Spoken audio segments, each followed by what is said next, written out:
Hi everyone, welcome back to my channel. I know it's been a while since last time I updated a video. I think it will be a good time to update some information about the video I made about 5 years. So 5 years ago, I made this video about for anyone who is interested in moving to Singapore, what to expect. I think it's been 5 years now. A lot of things has changed. So I think it's a good time to do a bit of an update about what is going on in Singapore in the post-COVID world. I'll gather about the 5 most common questions people ask in the post-COVID-19. So I will go through each one of them, and please subscribe to my channel, turn on the bell, and okay, question number 1. So how to get a job and move to Singapore. Okay, so before COVID-19, Singapore is very open in regarding of hiring foreign talents, inviting people moving to this very bustling, vibrant country. MON, the Ministries of Manpower, has put some restrictions about how to hire foreign talent or foreign laborers.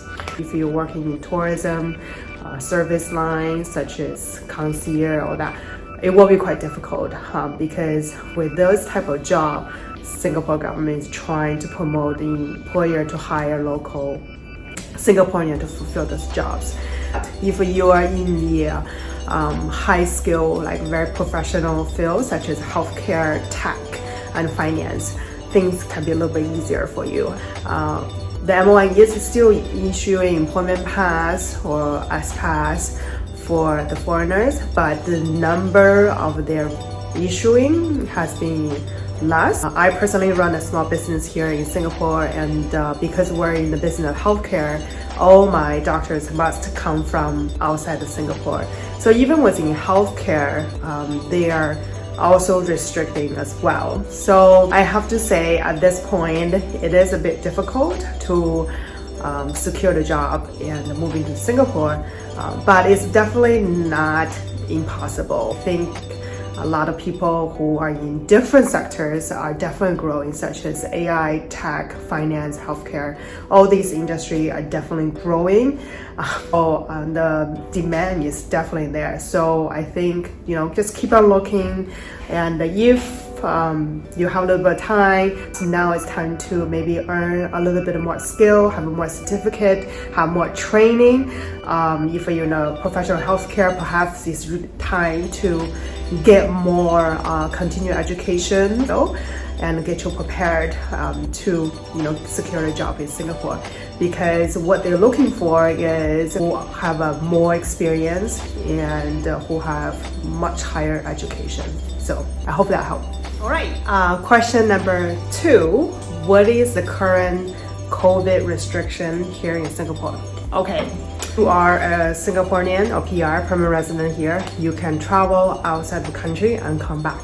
That is allowed. But when you arrive from, except New Zealand, Australia, China, if you're a professional traveling for work, there is a way for you to not serve what's so-called 14-day quarantine stay-home notice. So what is the 14-day stay-home notice? So basically anyone who is arriving from so-called high-risk COVID countries. For example, I'm American.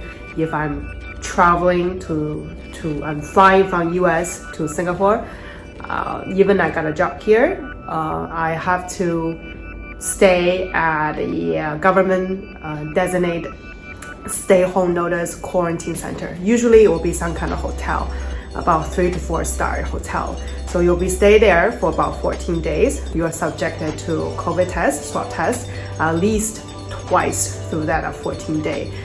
Thing is, you will have to download this app called Trace Together. It will pretty much collect the data for about 30 days on your phone about where you have been to a high-risk COVID place.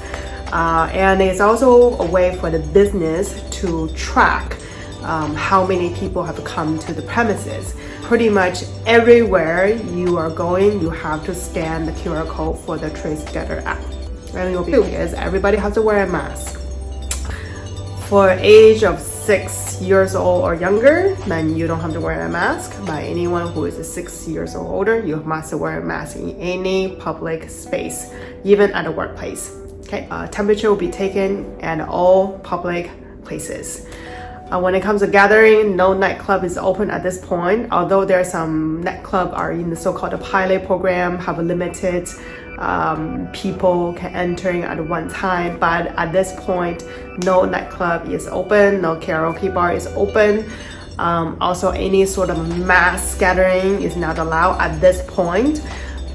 We don't know what's going to happen in the second half of the year, but at this point, no mass gathering unless it is for religious purpose. You can make appointment, making sure follow the COVID-19 restrictions like social distancing. Only certain number of people can be gathered at one time.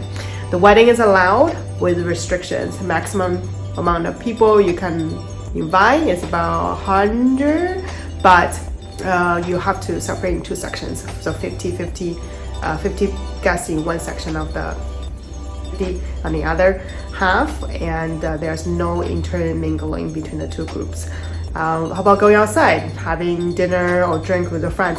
Yes, you can, but only at 8 people at the same time. So that night friend, sorry, you can't come join us.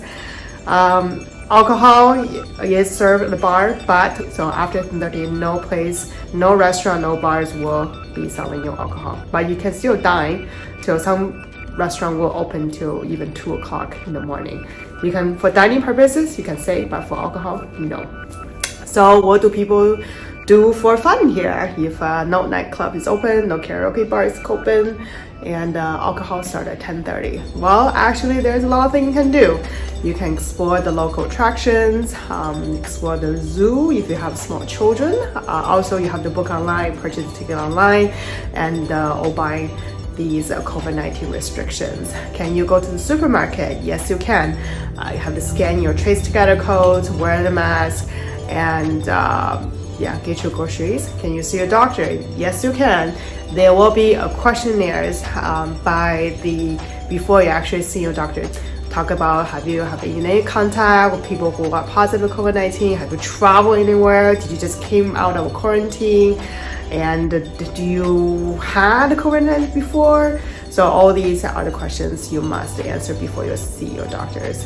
So life is as normal it can be in here with the restrictions, and you still travel freely as a pre-COVID. That would be a no, because everywhere we go, you have to serve the 14-day or some country 28 days quarantine, and when you come back, you have to serve about 14 days of quarantine when you arrive from the country, Singapore. So those things are the current restriction we have for Singapore.